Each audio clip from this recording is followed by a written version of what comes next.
So what I'm going to do is I've marked this out. I'm going to drill underneath here, and drill underneath here. I'm going to put a rail here and a rail here, and we'll slide our piece in there. And then if we need to, we'll put another back piece in the back to give it a anti-droop.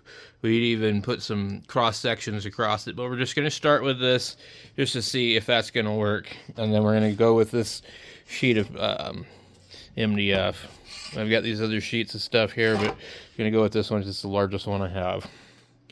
So the idea is that this always can be taken apart and manipulated later. All right, so I got the drill. We're just going to keep it really simple. I'm just going to go through here. Go here. And try to get one right about here.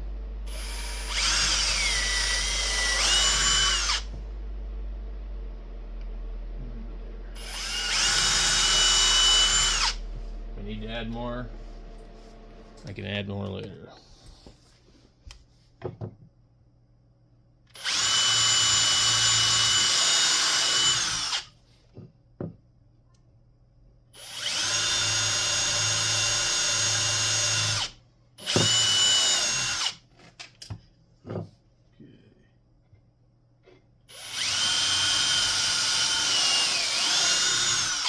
So basically, just get these, and I don't know if I'll clamp it up in there or what I'm going to do, but if I have to, I'll adjust it. So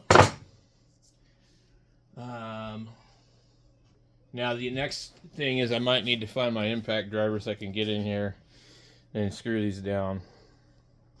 So I'm going to use the impact driver instead. Let me see here.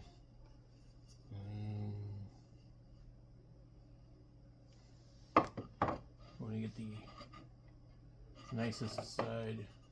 All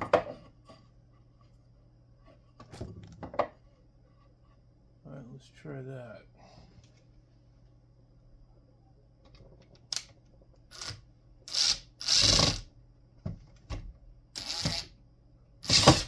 That looks like it might be a little tough of an angle. So we might have to get a long extension in here. I probably should have made my holes a little bit lower. Oh well.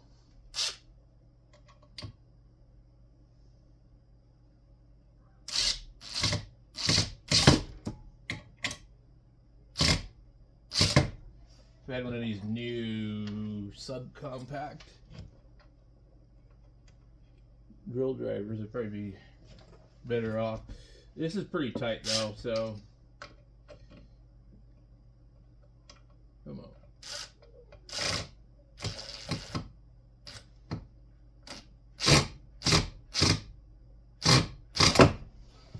I'm just gonna, finish it by hand, but yeah, that ain't no big deal.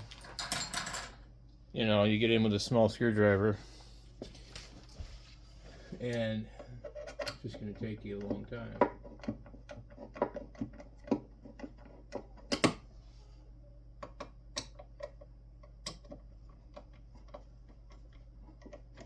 In fact, I wish I had one of those angle drills. That'd be pretty cool, but I do not. I used to have a flexible one, which would probably work too. I just don't know where it's at. Is this thing forcing this damn thing out? Oh Lord. So it looks like I've moved the entire thing because it didn't actually go into the wood. It's just forcing it. Yep. Okay.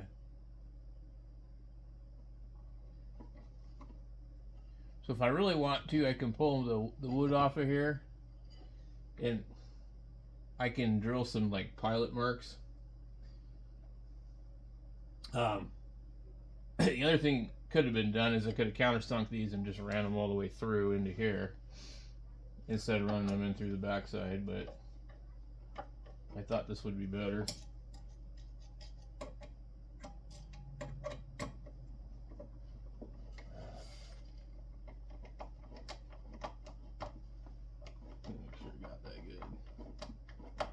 So anyway, this is going to take me a little while, so we'll be back.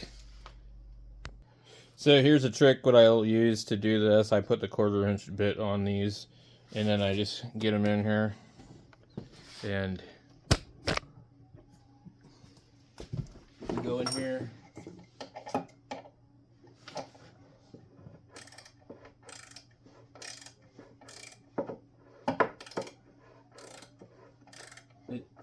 It's a whole lot easier. Just keep a little bit of pressure on it.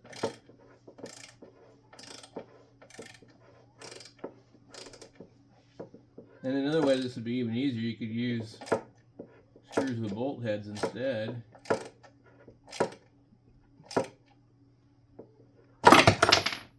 It's a little bit touchy. Sometimes it wants to jump out.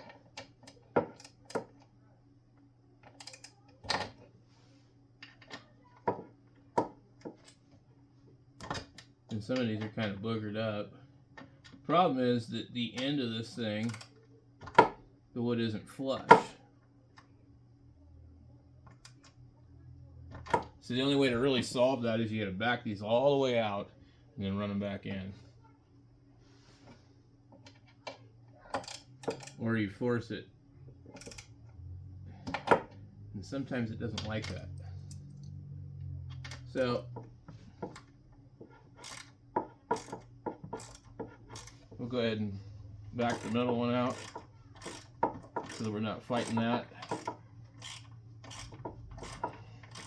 So this is just kind of one of the problems with, like, if you build stuff, you know, and you don't have a lot of stuff to work with, and there's no room, you know. All right, so I got it where I want it. So now these aren't really fixed in here.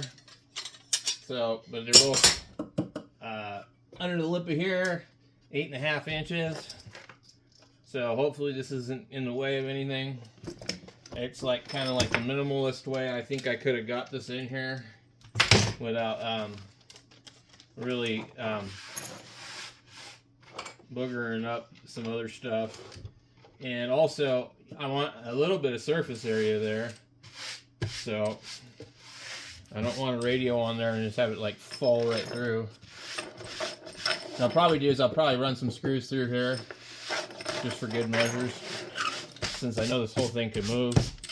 I should get my vacuum out, but I'm not going to. So, well, we're not quite where we need to be. What I'm going to try and do is literally just force this thing to slide over one direction or the other. I'll probably take my hammer and just kind of tap on this, get it to gently walk down that way. And there's a lot of weight on top of this stuff, so it may take a second.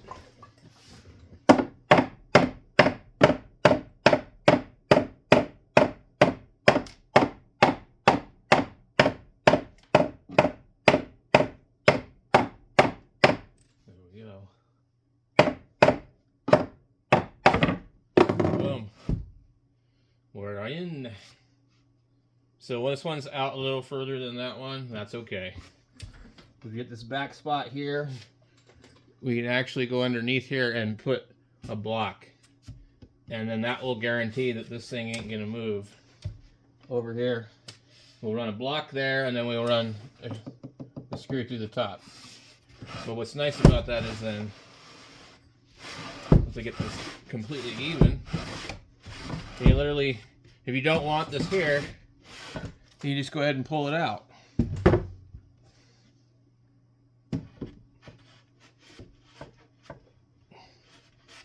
It's usually easier to do it like this, so you drop it in. So, and we could even snug it up a little bit if we wanted to. I mean, it's no big deal. But so we'd put like a screw here and a screw here. Let's see, this thing's hanging off the back here. This one's even with the back.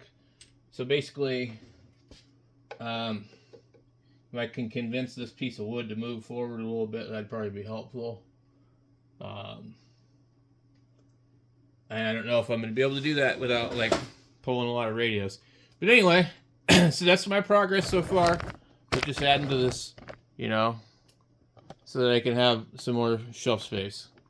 So thanks for watching. Maybe just give somebody some inspiration.